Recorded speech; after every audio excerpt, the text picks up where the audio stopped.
Hi everyone, you can call me Psycho, and today I'm back to talk about Nintendo. And today, I'm doing kind of a sequel to a video I did a little while back, and maybe this will become a series, but I did a video 1 week after the Switch 2 came out on my thoughts and experience with the console after a week, and I realized I have a lot of thoughts and experiences, again, that I need to talk about regarding the Nintendo Switch 2, and now it's been about 6 months. It's been a little more than 6 months, but it seems like a good time to kind of sit down and talk about it again, because there's been a lot that's happened with it. There's been a lot of controversies and a lot of developments within those controversies and things that have been going on with the situation surrounding this console. And my opinion on it has changed quite a bit because I feel like I was really excited and like really pumped about the idea of the console and where the console was going. And I feel like the way I've been using the console is a bit different than I thought I would. So I think it's would be interesting to kind of look back at the past 6 months of it and possibly think about what the future of it is going to be at this point, because yeah, it hasn't quite played out the way I expected. I expected we'd have more of certain things and maybe less of other things compared to what ended up actually happening. So yeah, I wanted to kind of talk about whether or not, first off, we can talk about just in general, I am still enjoying the console. I've pretty much just been using it for like Mario Kart and Donkey Kong for the most part, which I will talk more about Donkey Kong later, more in depth when we get to talking about the games. But mainly the reason I bought this console was so I could play the new Mario Kart. You know, Mario Kart is my favorite Nintendo franchise. It's one of my favorite video game franchises of all time. I wanted to play the new Mario Kart, and I still use it for that. I've sunk a lot of time into Mario Kart World, and I've been talking about Mario Kart here a lot on the channel, which is really fun. For that reason, like, yes, I'm still enjoying the console. But I think, and I've talked about this a bit on the Ludonarrative Dissonance podcast, the first episode we did of that, that the console is still cool, it's just not exciting anymore. That first week was really exciting, because it's like, oh, I have this cool new, like, piece of tech that I can play with, right?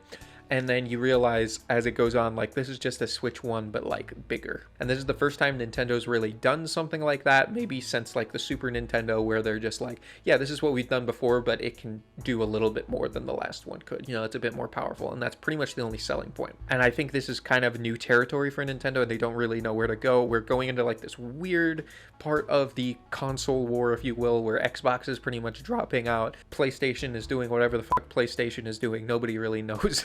And Nintendo is kind of occupying this position where they've been the most successful out of the three major console manufacturers, but they've always had the most like inferior hardware objectively. And so they really have to like find a way to sell this console as a more powerful console for more serious gamers, if you will. You know, this is the console upgrade.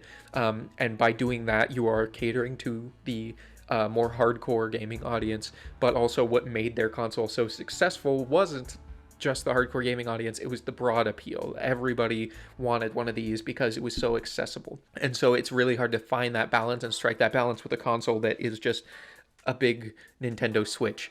A lot of people who are part of the more casual audience are going to look at that and be like, why do I need a big Nintendo Switch? I can definitely understand that, and I think it's just not really super exciting for me personally anymore, because it is just a Nintendo Switch, but a bit better. And a lot of what I've been playing on it is Nintendo Switch 1 games and Mario Kart. That's about it.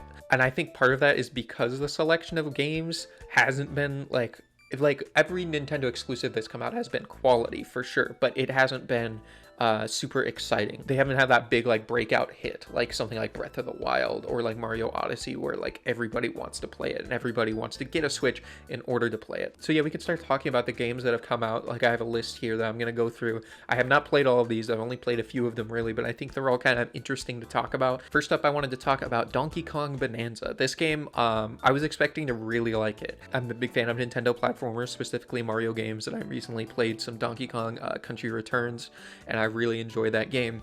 So I was like, a 3D Donkey Kong platformer like made by the Mario Odyssey team, like that's gonna be awesome. So I got that on launch date, and it became one of my favorite Nintendo games of all time. I think it's super fun. Like, the only complaint I can really come up with that game is, yeah, it's kind of easy, and it does kind of get like brain dead, mindless if all you're doing is like smashing through things the whole time. But I think what's really cool about it is that there's so much room for creativity within it, you know, because there's so much you can do with smashing the terrain and picking it up, and the different jumps and platforming tricks you can do in that game are really cool, and they're really unique compared to like what you can do in Mario games. But they're just as fun, if not more fun, in my opinion. And like, I think the music's great, like the environments are all really beautiful. I think the only thing about it, like I said, was it is very easy, but I think it's very fun. I think it's one of the best Nintendo games probably ever. I spent like over 100 hours playing it. I 100%ed it. I think it's really fun, but I really don't think it's what's going to sell the console. Like, no matter how good it is, it's like this, it's not a Mario game. Like, it's just as good as a Mario game, but it's not gonna sell the console the way the next 3D Mario game would. I think that's kind of where I'm at with it. Is like, yeah, this is awesome, but it's understandable that like this is not going to like sell the console like crazy. Like, yeah, there were really good numbers at the beginning of the console, like when it launched, because that's all like the hardcore fans. Like, they built this fan base of people who are really passionate about Nintendo, who want to get the new thing right when it comes out. But after that, they kind of, to bring in more people, they kind of have to add to these pre-existing franchises that are going to sell the console, right? They have to do more, and we'll talk about that more later. But I wanted to say Donkey Kong Bonanza is awesome. If you haven't played it and you like Mario Odyssey, if that's like one of your favorite games, you're gonna love Donkey Kong Bonanza, and you should definitely check it out if you haven't already. I think if more people got into DK Bonanza, they would see like it's one of the best Nintendo platformers that they've ever made. I'm like halfway through like my second playthrough of it, and I'm just, first time, you know, I was trying to do everything, and I did do everything. Second time playing through, I'm just kind of taking it casually and just enjoying the fun that there is to be had with the game, enjoying the atmosphere, enjoying the platforming, and just kind of taking it at my own pace, as fast or as slow as I want to. So it's a really fun game. I definitely recommend checking it out. But like I said, it's not really the game that's going to sell the console to a lot of people, and I definitely understand that. There was also the DLC for this, which I honestly kind of forgot about. I bought it, I played it, and I promptly forgot about it. It's kind of like a roguelike. I think there's a little bit, like, roguelikes are really fun, don't get me wrong. Like, I love Hades, I love Last of Us No Return. Like, I love roguelike games and roguelike modes in games. They're very fun. But I think everyone just like slapping a roguelike onto their game and being like, oh, it's a new game mode. It's like, it's not even like Last of Us, where it was just like an extra thing that they added for free for the PS5 version of Last of Us 2. For Emerald Rush, they charged $20 for it. And I do not see the value. If it was a free update, I'd be like, wow, this is awesome. And then I would still not really play it because it's not really my favorite thing. I think the problem with it is, for me, like with roguelikes, you're constantly, getting upgrades and progressing, and then you lose them all after you die, which is a fun gameplay loop. But those upgrades need to really feel like they're doing something. And I think with DK Bonanza, they expect you to be playing it for so long that all the upgrades are such minimal little things that don't really do much at all. To where, like, when you get them, you don't feel like this sense of progression and this sense of like excitement every time you get an upgrade. It's kind of like a nuisance when it like pops up in your face all of a sudden. You're just like, oh, I have to get an upgrade now? Great. I don't know which one to pick because none of these seem all that great. So that's kind of how I felt about it, but it is fun because the game is fun. It's just fun to, jump around and smash things in the game. So like, yeah, Emerald Rush is going to be fun, but I'd still rather just play through the game normally. But DK Island is a really cool environment. I just wish they would have added more to it, more like bananas to collect, rather than it just being an environment to play Emerald Rush in, basically. But I do think it's really fun. But I wouldn't recommend, unless you like really love roguelikes and that's like your favorite thing and you just really want to play roguelike Donkey Kong, I definitely wouldn't buy the $20 DLC. Like, after I bought it, I was kind of like, okay, this is fun, because like, it's one of my favorite games probably ever now, and I was like, well, new content for this game, like, I gotta get it, I gotta check it out. And so like, in that sense, like, yeah, I'm glad I have it. But it's really not terribly fun, in my opinion. I'd rather just play the game. But yeah, that was kind of one of the controversies as well, was that they obviously had this locked and loaded and ready to go, because like, I think it was like the day after I 100%ed my first save file of DK Bonanza, they were like, we're making DLC. And I was like, oh, okay, well, I guess I'm jumping right back into the game, even though I just finished it. But it does feel like, first of all, there's not much to the DLC. It's one island and like a roguelike mode. That's it. So it's like, you guys obviously had this ready to go when the game was going to release, and you're like, no, let's hold that back and charge them extra for it later. So like, that was kind of a controversy. They also did something similar with Pokemon. I just realized I don't have that on my notes. Pokemon also came out. That game had its own controversies, but I'm not like super deep into Pokemon stuff, so I don't know as much about that. I know like the games always look and run not great because it's Game Freak and they don't really know how to make games. But there was that, and that also had DLC, which was actually announced before the game even came out. They announced paid DLC, and that was around the same time that they announced the paid DLC for DK Bonanza, which they obviously had ready to go and they just held back to charge for it later. There's things like that where I'm like, yeah, Nintendo is kind of like being scummy with that kind of stuff, but it doesn't bother me too much. I think you should just, you know, do your research and be like, yeah, no, I don't think this is really worth it, and not buy it. But like, yeah, I think if if Emerald Rush was a free DLC, I'd be like, that's awesome. Like, that's a super cool addition. But the fact that it was paid, or even if it was like $10 or less than $10, like $5, I'd be like, cool. But $20, it doesn't, the content's not there for that, in my opinion. So yeah, not a big fan of that. But yeah, that's gonna wrap it up for DK Bananza. I think that game's awesome. But there was also Drag X Drive, which I didn't play, and I don't really have an interest in playing, but I thought was a really interesting game in like this time period where it seems like Nintendo is like trying to like play things safer, and they seem to have this idea of like how to appeal to both, you know, their like the hardcore fans and the casual audiences at the same time. They've been doing great at that throughout the entire Switch generation. But like this Drag X Drive thing, I'm like, I don't even know who this is for. It's like, at first it's like, oh, it's like a casual game that, you know, uses the Joy-Cons. It uses the mouse controls to like, you know, play this like wheelchair basketball game, which is like really weird and really interesting, and it seems like something they would have done in like the Wii era or something.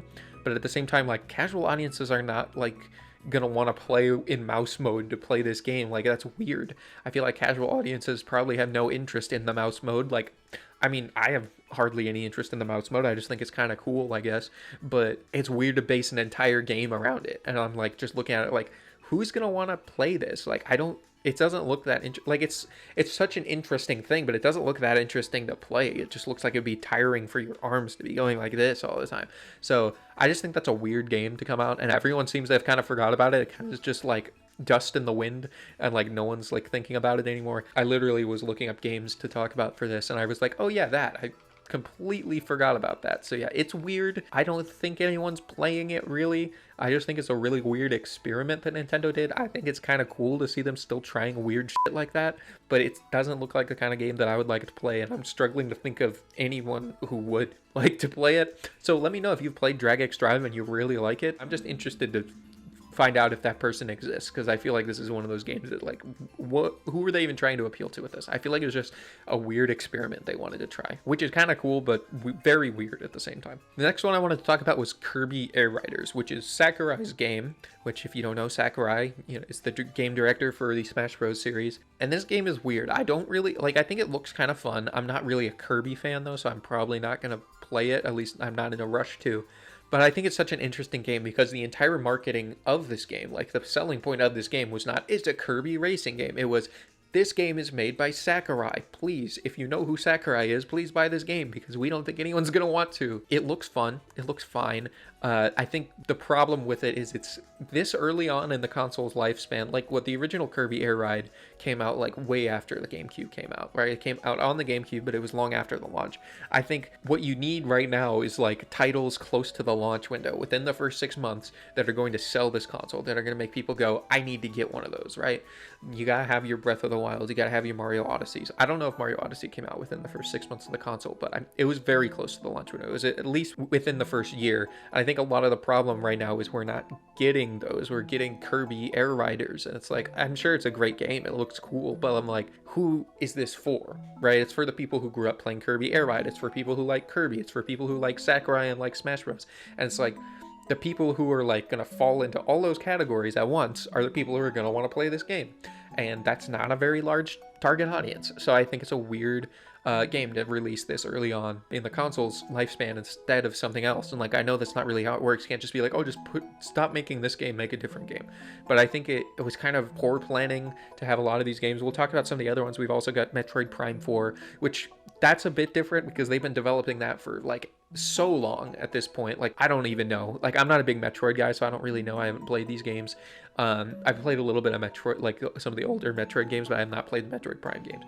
So I don't totally know like all the history of this game. I just know it's taken a long time, like since they announced it. It was like forever ago, and now it's finally coming out. And it was supposed to be on Switch 1, and it is on Switch 1, but it's also got a Switch 2 version, which is really cool. But once again, like, I'm a big Nintendo fan.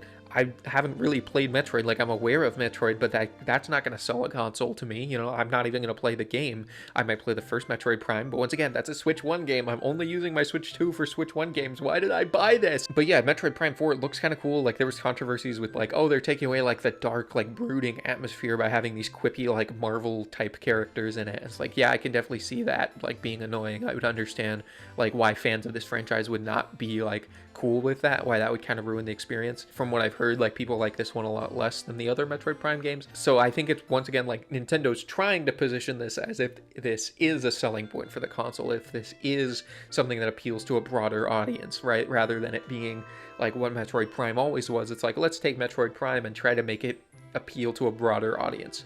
And I don't think it really is going to work. I don't think people are going to look at Metroid Prime 4 and be like, oh, I've never played Metroid Prime. I should play the fourth one because it just came out on the Switch 2 and I should buy a Switch 2 for that. So, like, these are not the console selling games. Once again, I don't know if they're intended to be, but I think that what should be releasing right now is the console selling games. I think that is what we should be getting right now. I understand, once again, Metroid Prime 4 has been in development for a long time and it's just coming out now. This is more of a end of the Switch 1 lifespan than it is a beginning of the Switch 2 lifespan release, but it still is, like, not quite, especially, like, considering that this is on Switch 1. Like, nobody's buying a Switch 2 for this game. And the last of the Nintendo exclusive game releases I wanted to talk about was Hyrule Warriors Age of Imprisonment, which was a game I was thinking about playing just because I was interested in checking it out, but yeah, I couldn't really bring myself to spend $70 on a game that I'm, like, not even sure if I'm really going to spend that much time in. So I didn't end up getting it, but I've watched some streams of it and some gameplay. It looks pretty fun. It looks good, and I think what's really impressive about it is they finally have a console that can run one of these games. Like, the game looks really nice. It looks like it runs really smoothly and can handle having like 100 enemies on screen at a time, which is something that I don't think any of the other Hyrule Warriors games have been able to really handle very well. The only one I've played is Hyrule Warriors on 3DS, which I played on a new Nintendo 3DS, so it ran pretty well, but I heard that one was notoriously bad on the regular 3DS. Age of Calamity was also notoriously bad as far as like frame rates and resolution and things like that on Switch 1. So I just think it's cool that they finally have a console that can run one of these games and make it look really good, and it does look fun, and I might play it eventually, but it's not one that I'm super eager to play because I have actual Zelda games to play. I'm in the middle of Tears of the Kingdom right now. So yeah, that's not one that jumped out at me, but also, once again, like, those are very niche games. Like, I'm sure there's lots of people who have played Breath of the Wild and Tears of the Kingdom and don't even know that Age of Calamity is a game that exists. You know, I'm sure there's fans of those games that aren't interested in these Hyrule Warriors games. Once again, weird thing to have in the launch window of the console.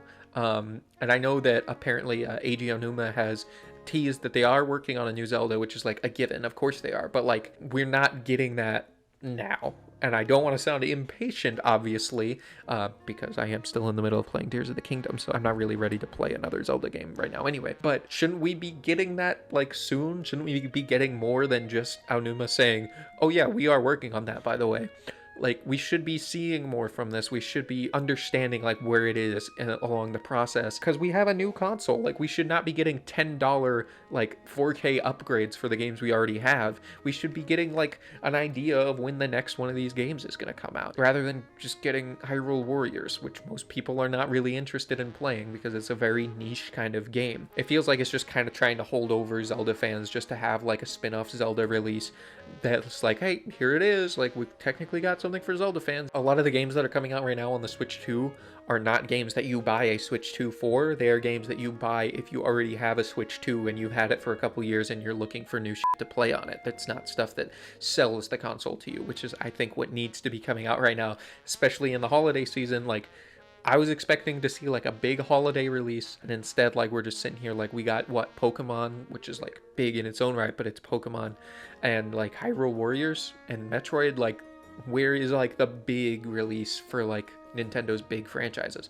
I don't know. So that's gonna be just about it for talking about like the Nintendo exclusives that really like caught my eye and piqued my interest. I still think DK Bananza is the best one. You should definitely check it out if you have a Switch 2, and I would honestly recommend buying a Switch 2 for it if you like that kind of game. But part of what was so exciting to me at the launch of the Switch 2 was ports and getting big third-party AAA games on the console that ran really well, which is why I was so excited about Cyberpunk. I haven't played Cyberpunk since, you know, the launch of the Switch. I've played maybe 30 hours of it, enjoyed it. Wasn't really my favorite game ever. I might get back into it later, but what was so exciting about Cyberpunk wasn't that it was Cyberpunk, it was that Cyberpunk ran as well as it did, that a game like that could work on the Switch too, that we'd have the opportunity to see more stuff, and I expected to see so much more stuff, and we've seen a little more, but I was excited to play these big AAA games on my Switch 2 that I've been putting off playing even though I have a PS5.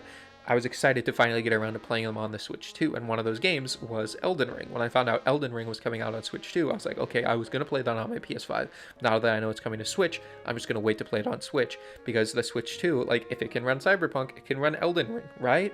Apparently not, because apparently From Software does not know how to optimize their games properly, and apparently Elden Ring was not working at all. They received a lot of criticism from people who reviewed it early, and they had to delay it, which is like really concerning. It's not a good look right now, because they are making an exclusive game for this console. They're making Duskbloods, which looks fucking awesome, and I'm really excited for it, but if they can't even optimize Elden Ring, like, what is Duskbloods gonna look like, you know? If we're having FromSoft supporting the console like this, like, it needs to be good, and it by all means can be, because Cyberpunk notoriously didn't work on anything when it came out, and now they managed to make it work on this little tablet handheld thing. So like, you can make Elden Ring work. From what I've seen of Elden Ring, like, yeah, it is a big open world, like, intensive, like, taxing game, but like, so is Cyberpunk, possibly even more so. So like, they can make it work, and I think they're hopefully taking the time to make it work, because I really, really want to play that game on a handheld, and I want it to be good.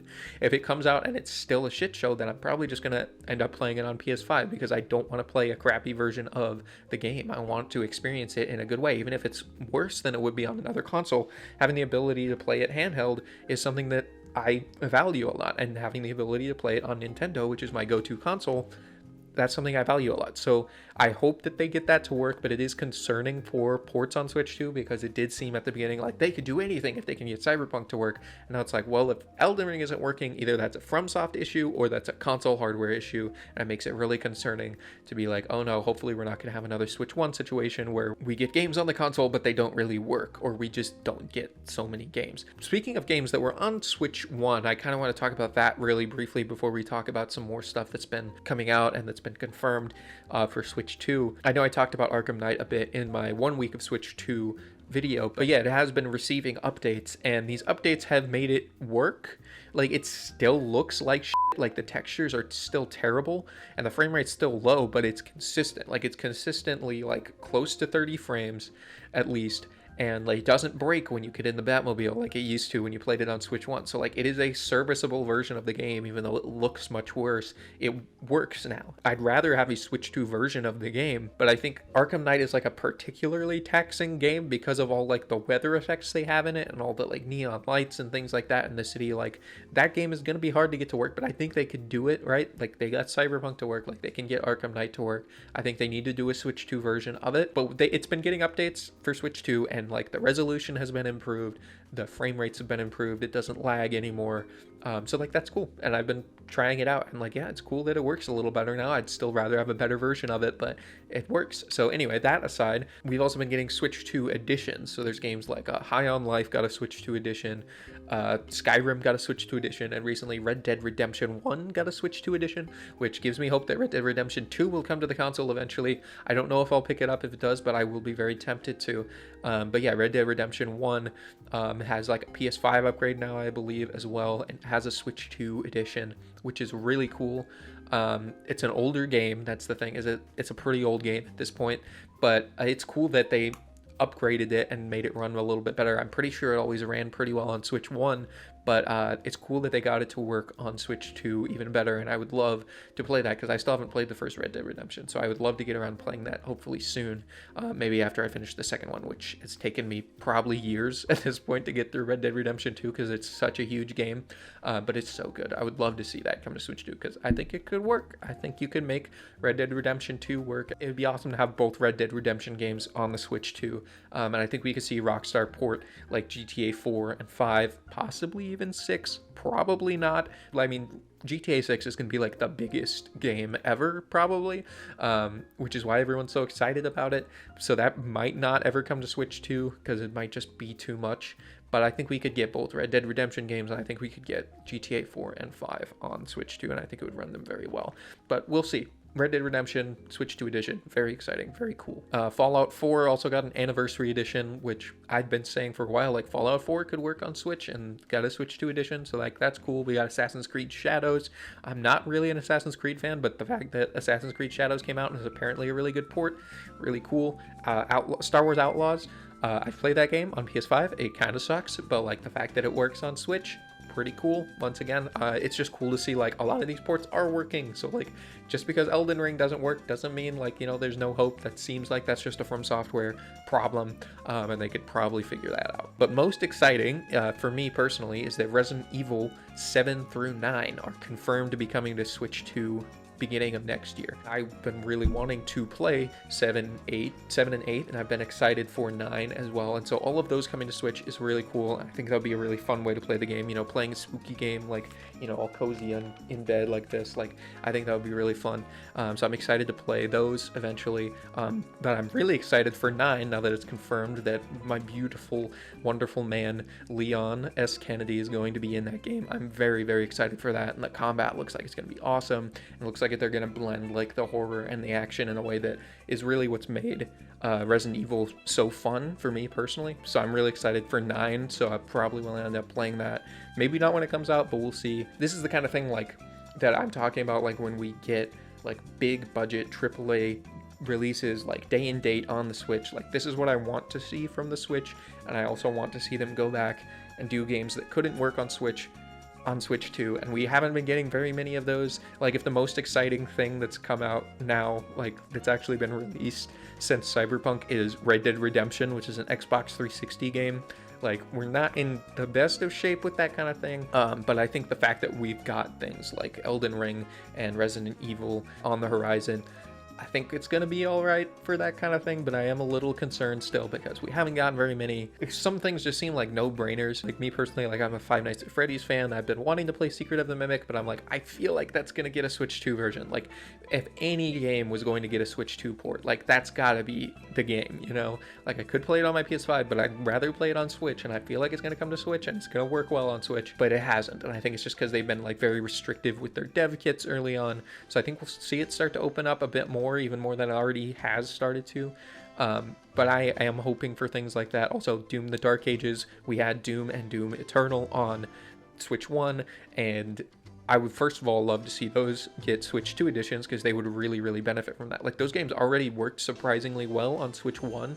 Like imagine if they actually got updates for Switch 2, like they'd work incredibly well. Like that would be awesome. But also Doom Dark Ages, like I think that's going to come to Switch eventually because it just, once again, seems like a no-brainer. The first two were very successful on Switch 1. They worked well on Switch 1. This game's got to work well on the Switch 2. So I think we'll see that soon. So that's another game I've been holding off on buying on PS5 because I want to play it, but I'd rather play it on the Switch 2, and I feel like it's going to come to it. If I had to make a wish list, I would say I want like a Doom collection with upgraded Switch 2 versions of Doom 2016 and Doom Eternal, and I want to see Doom Dark Ages.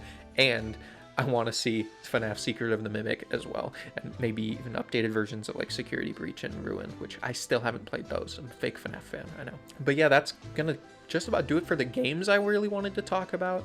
I also wanted to talk about kind of an interesting conversation topic, which is the fact that the sales, the holiday sales for this in November that have been reported for the Switch 2 are very low compared to what was maybe expected. Like I think everyone, like when it came out, it was like huge, like it sold really well. It was like one of, if not the most successful console launch of all time. But everyone was like, oh yeah, if you think this is crazy, like just wait till holiday time, it's going to sell even more.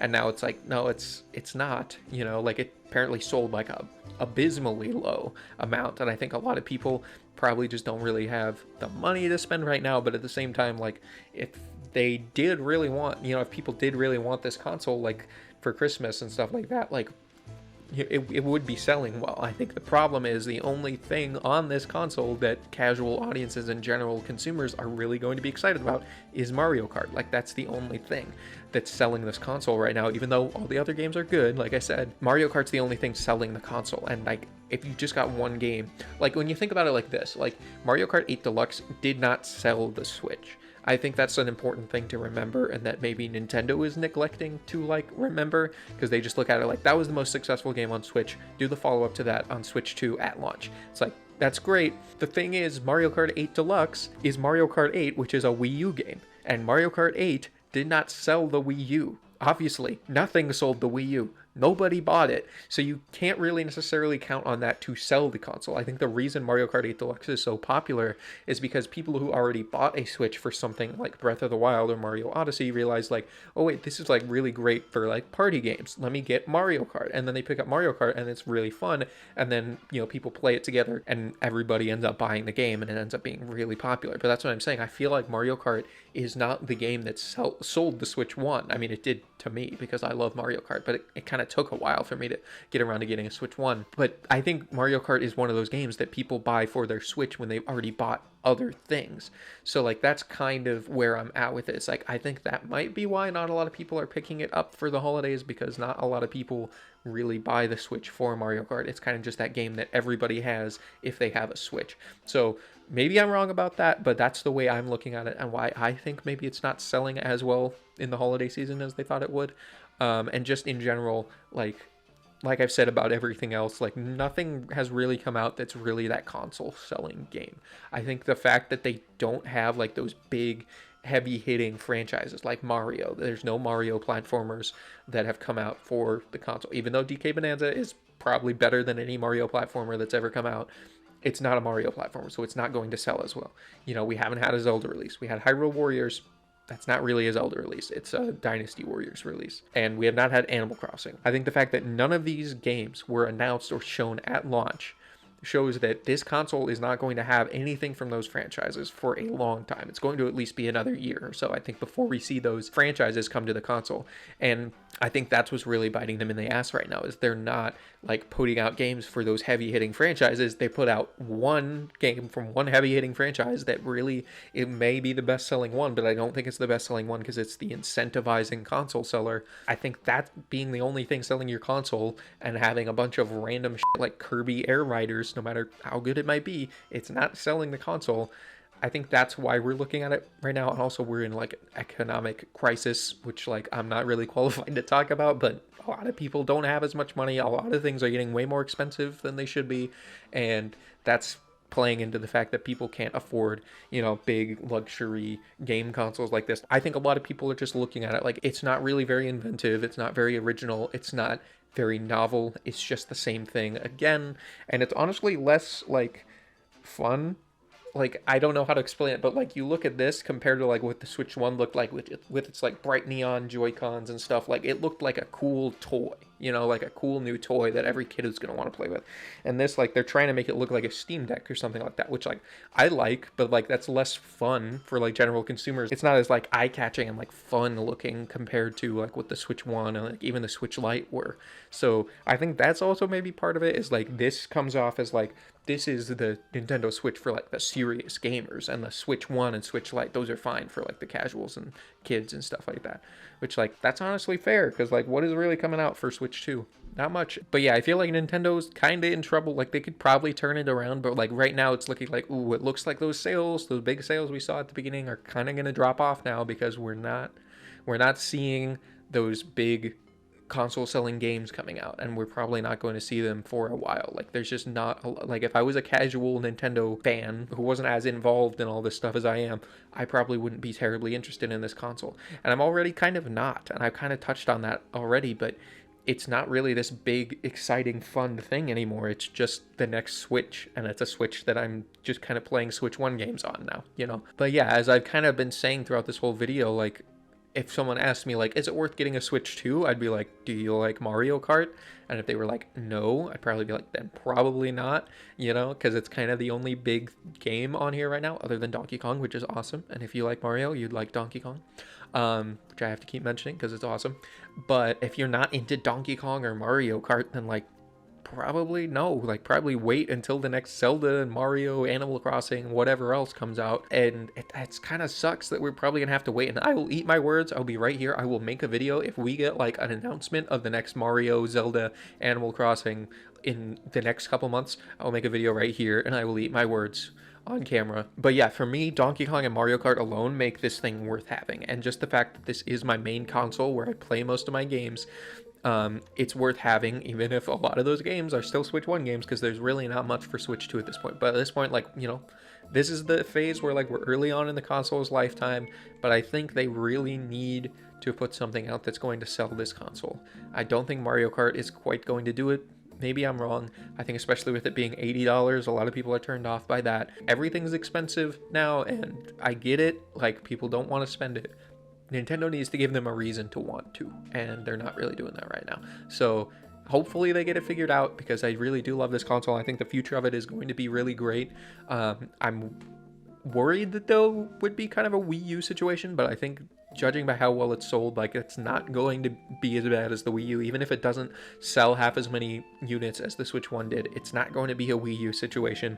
But I do think that it has the potential to be something similar to that if Nintendo doesn't get their act together pretty quickly. So hopefully they'll figure that out. I'm excited for a lot of stuff coming from this console. Like I said, Resident Evil, Elden Ring, but when I look at, like, the past few exclusives that have come out, you know, Kirby, Hyrule Warriors, Metroid Prime, even Pokemon, it's all stuff that's like, it could be kind of fun, but I'm not really interested, you know. I'm rambling, so I should probably just end it here. If you haven't bought a Switch 2 yet, and you're not a big Mario Kart or Donkey Kong fan, I don't know, like, what's gonna sell this to you. Like, if you're waiting for the next Zelda, like, you're gonna keep waiting. If you're waiting for the next Animal Crossing, you're gonna have to keep waiting, and I would recommend not getting it quite yet. But if you do like Mario Kart and you do like Mario platformers and Donkey Kong, like, definitely get one. I think if you are in a position where you can get one, definitely get it. But I think a problem is, like I said, a lot of people are not in the position where, even if they might kind of want one, where they're not in a position where it makes sense to get one. And I think maybe Nintendo didn't do the best job at reading the room when they released this. But that's pretty much all I have to say. I think it's still a really cool console. It's still probably, it's my most played console, definitely by far. Been enjoying Tears of the Kingdom on it, even if I'm playing the Switch 1 version on the Switch 2. It's still an excellent game, and still been playing a lot of Mario Kart, and I still will be talking about a lot of Mario Kart here on the channel because I enjoy doing that. But I kind of just had some thoughts, had some ideas about this, and I thought it would be fun to do another one of these videos. This is one of my favorite types of things to do, just sit down in front of a camera and just ramble. Sometimes I have a really specific way I want to say everything in a video, sometimes I don't, and honestly that's usually more fun because then I just get to sit down and talk and just have a good time. So hopefully you guys enjoyed it as much as I enjoyed recording it. I'm gonna probably get to editing it very soon here, and you'll see it soon on the channel. I'll try to get it out before the end of the month. Hope you guys are all having a great Christmas season. Hope you're enjoying your Switch 2s or your Switch 1s or whatever it is you play games on, and thank you all so much for watching. I'll see you all in the next one. Goodbye.